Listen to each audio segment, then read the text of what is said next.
Okay, so when you picture meditation, what pops into your head? For most of us, it's probably someone sitting, perfectly still, totally silent, super serious, maybe even a little rigid, right? But what if I told you there's another way to think about it? A way that's, well, more like a song or a poem or even a journey. Let's dive into that idea. And that really gets to the heart of what we're talking about here.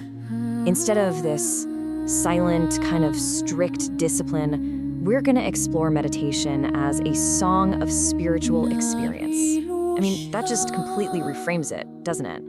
It makes it sound so much more flowing, creative, and, deeply personal. So, who's going to be our guide on this poetic trip into the mind? Well, let's meet our poet of the peaks. Okay, so we're diving into a really specific tradition here, the Tibetan spiritual song. And what makes it so unique is the mix. It is not just some dry, boring philosophy. No way. It's philosophy blended with this rich, vibrant imagery of nature. We're talking about the Himalayas here. And, this is my favorite part, playful humor. I mean, it's a 1,000-year-old art form designed to make understanding your own mind actually accessible, maybe even fun. And our master guide for all this? It's this man, Shabkar. He lived back in the 18th and 19th centuries and is considered one of the all-time greats, a true poet saint in Tibetan history. This guy traveled all over Tibet, living in these hermitages and writing these incredible spiritual songs about everything he was experiencing. And, he wasn't just dabbling in poetry. His collected works have over 1,000 poems. That's the largest collection ever known in Tibet. It made his teachings just massively popular, and they were for everyone. I mean, from these experienced hermits way up in the mountains to regular shopkeepers just trying to make it through the week. All right, so we've met our guide. Where does he take us first? Well, you might think we'd go straight into the mind, but no. He actually starts on the outside, in the world around us. He really believed that the right environment could be like a feast for your senses, the perfect launch pad for looking inward. Just listen to how he describes it in his poem, In Mountain Retreat. He paints this absolutely incredible picture. It's a place that feels close to heaven, it's safe, you've got pure water, herb gardens, fruit trees. He even says the bees make the wildflowers sing and dance. So you see, it's not just about finding a quiet spot. It's about being in a vibrant, living landscape that really sparks something in the mind. And this is a really important point. Shabkar isn't handing us a how-to manual, He's not telling you exactly how to sit or what posture to use. No, his poems are more like tools. They're invitations to fire up your imagination and start thinking creatively about your own inner world. Okay, so we've seen this ideal outer world. Now it's time to turn inward to that, well, let's be honest, often chaotic inner world. And Shabkar has this wonderful, kind of funny idea to help us with that. He calls it the meditator's zoo, and it's a way to look honestly at what's really going on inside our heads. All right, let's have an honest moment here.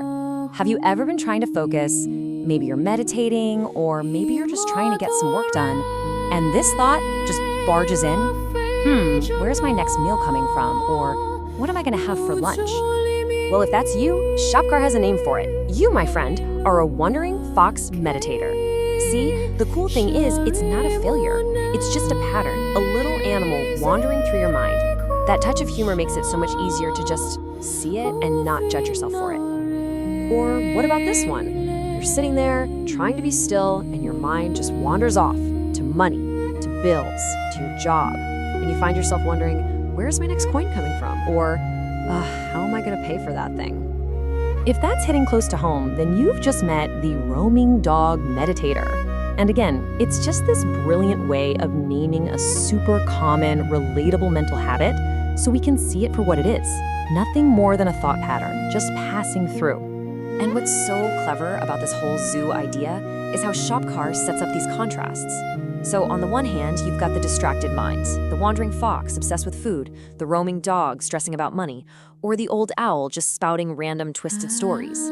But then, he gives us these aspirational animals to look up to, like the wild grouse, which takes in wisdom, or the powerful white lion, which perfects spiritual strength, or the vulture, which soars to these Buddha realms.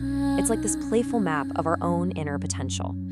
Okay, and this brings us to the final part of our journey, and it's probably the most profound. So after we've looked at the landscape outside and we've met the zoo inside, Shabkar invites us to do something really radical, to actually embody the landscape itself, to literally become the mountain. He starts with the sky. He tells us, give yourself over to a meditation that's without boundaries, without a center. Basically, become as vast and open as the sky itself. That's a pretty powerful imaginative leap, right? Then he says, become mountain. Can you imagine a meditation that is just completely unshakable, so stable, so grounded, so present? Think about it. Whatever happens around a mountain, storms or sunshine, the mountain just remains. Next up, become Lake Trishok. Now you're supposed to imagine a stillness that goes all the way down to the bottom. Yeah, the surface might have some ripples, some waves, but deep down, the depths are profoundly still and quiet. And then he brings it all home to the ultimate point. He says, to give yourself over to a meditation without concepts, to let go of all the labels and ideas, and just become awareness itself. It's a subtle shift, right? It's not about being aware of something, it's about embodying awareness, period. So what's the big takeaway from all these metaphors? Well, whether it's the clouds floating in the sky, or the trees on the mountain, or the waves on the lake, Shabkar just calls them visions. And our thoughts? Guess what? They're just visions too. They're not enemies you have to fight or wrestle into submission. Nope. They just arise, and then they pass away, all on their own, inside your awareness.